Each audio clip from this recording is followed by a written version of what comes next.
Hey everyone, welcome to Bedtime Chats with the Goats at the Two Nichols Farm. I'm Deb, the official crazy goat lady, I suppose. But, so what is today? Today is Monday? The 11th. And, I was just talking to the goats. I talk to the goats. They make very good therapists. Well, how about I say confidants? Because you can tell them all kinds of stuff, and they never once spill their guts to anybody about what you talk to them about. So that's helpful sometimes. So they are. I don't know what the deal is here. They're related. Maybe it's like a cousin squabble or something. But I think about things to talk about with you guys when I'm in the house or I'm busy doing something, and you think I would remember to write stuff down, but I can't even remember to write stuff down. John, we might be alone. And so, I have these ideas, and I think, oh, we should talk about this, and this is very informative, or, oh, this was a funny story, and I never remember anything. So, and I just thought of something there a little bit ago right before I started the camera, and then I forgot again. But stop eating my pants, Katie. Oh, so Katie reminded me. So I'm finally registering my doe kids. Basically, that just means I have to sit down with my laptop and type in information. So pretty much all of our goats. Oh. Hi, Sprinkles. Are registered with the American Dairy Goat Association, or ADCA, and it just is a way to keep track of the genetics and the lineages, and if you do performance programs, like we started to do milk tests last year. Hey, Grace. And it's just a way, so if I want to breed Sprinkles here to a certain buck, I want to be able to look back and see who his parents and grandparents are. And you can go back as far back as people who keep information, or as far back as ADCA's records will go. You're so terribly bad. I love you. Okay, don't do that. So it's just a nice way to be able to keep record of, genetics and who owned the goats and their tattoos, their birth dates, and who bred them, and things like that. So I finally sat down and started working on some of them. Katie, get a drink. Katie's not getting registered. Because look, that's not normal. So I finally started getting that taken care of. But then it started to dawn on me that, I sold the 2 bucks. I sold Emmett and Scotch Bonnet. And when I did, I assigned them a tattoo number, which then I remembered, what is ADCA's letter for 2020? So, every year is designated by a letter. So when you do their tattoos and you just look at it, you can say, oh, this letter, they were born this year. And every year it changes. So, last year, 2020, it was the letter M. So every kid that was born in 2020 gets a tattoo. Oh my gosh. Okay, kids, that's too much. It's too heavy. And so every kid born last year, except for John, because he's a Kiko and he's not getting registered, will get my tattoo, which is DOTT. That designates my herd. Hi, Juxie. And then they get the letter M, and then they are assigned a number. Most people go numerically from birth order, or some people just give them random numbers. I try to go in birth order.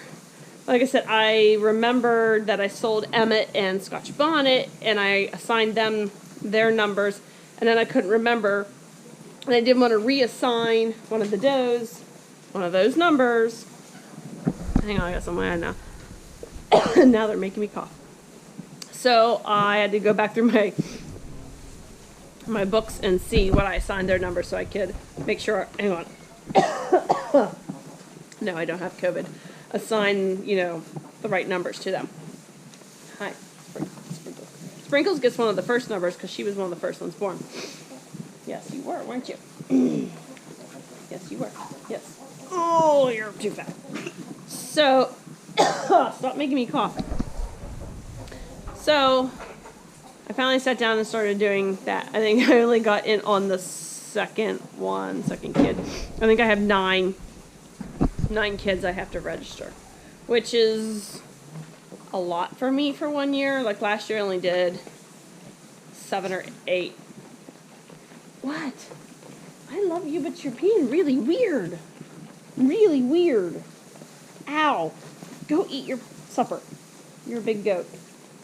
Yes, you're going to be a big girl, aren't you? That's the whole point. Oh my gosh. So.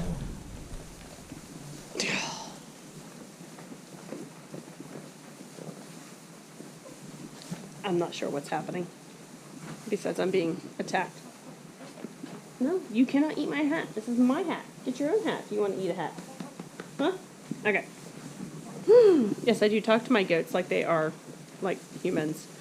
Goats are very smart. They understand a lot of things. I don't know if they understand don't eat my hat, but I tell them so that they understand. I don't know. But that's sort of what I talk to my goats. I really do. I mean, people talk to their dogs and cats, so why can't I talk to my goats? Huh, Eloise? Eloise, you're so pretty. So when you register a baby, a kid, some of the things that they ask you on the ADCA form, because you can do it online, which is pretty simple, or you can fill out a paper form, which is still pretty simple. Either way, I mean, whatever you prefer. It's just faster if you do it online. They can get you your registration papers back sooner. It's just easier for them, and then they don't have to type everything in. So, things that they ask you is if you own the sire and the dam at the time of the breeding. So, most of the time I click yes, because I do. If I'm leasing a buck or I'm borrowing a buck, then you have to click no, I'm leasing them, and then you have to get a service memo from the owner of the buck, basically saying that yes, they did use this buck for that breeding. And then they ask you for, the name of the sire and the dam, and then is it a buck or a doe? How many bucks or does were in that same birth? I don't want to say species because that's not right. Breed, thank you. Breed, do they conform to? So, like, pretty much all of mine conform to the La Mancha breed. They are registered. Most of them are registered La Manchas. I do have a couple, like Moosey. Moosey looks like a La Mancha, but she's actually part Alpine. She's 25% Alpine, 75% La Mancha. But even Sprinkles, even though she has elf ears, she is an American La Mancha. So that means she is just fourth or fifth generation out of being an experimental. What do you people want? And then they ask you about the coloring. So then, like, if you go to a show or your goat's being appraised, it's easier for them to identify. Like, you can't really fudge and say, like, oh, this is so-and-so. And they look at the paper and they say, but it says so-and-so is white and that goat's black. So it's just a way to identify the goat, especially, like, too, when you sell them, you make sure that the goat you're getting matches the paper that you're getting. And then, of course, the tattoo. They ask you about the tattoo information, the birth date, the ears, what kind of ears do they have? Just another way of identifying the goat. So a lot of ours have the gopher ears, these little teeny tiny ears. That's, the hallmark of the La Mancha breed. They also ask about their horns. Were they dehorned, disbudded? Do they have scurs? So most of the time I pick their disbudded because we do that when they're about a week or two old. I'm trying to think what else is on that they ask you. And if you're going to transfer, the papers to somebody else. So, like, if you're registering a kid and you're selling it anyways, then you just register, transfer it to the new owner's name. So that's basically how you register a kid. I'm sorry, the cats are up in the ceiling of the parlor running around, and it's making a lot of noise. I don't know if they found like a mouse up there or they're just goofing around. I don't know. So that's basically how you would go about registering a kid for for the American Dairy Goat Association. I'm trying to think, it's pretty simple, fairly easy. So, but it's just taking time. It's just me sitting down at the computer and doing it, and then having my binder with me with all my other registrations so that I can look up the dams and the sires registration numbers, and just sitting there and actually doing it. So, well, I'm gonna get going. I see George pulling in now, and I gotta go finish up supper for the night, and I think definitely gonna get a shower later. So, all right, I'll see you guys hopefully tomorrow night. All right, good night.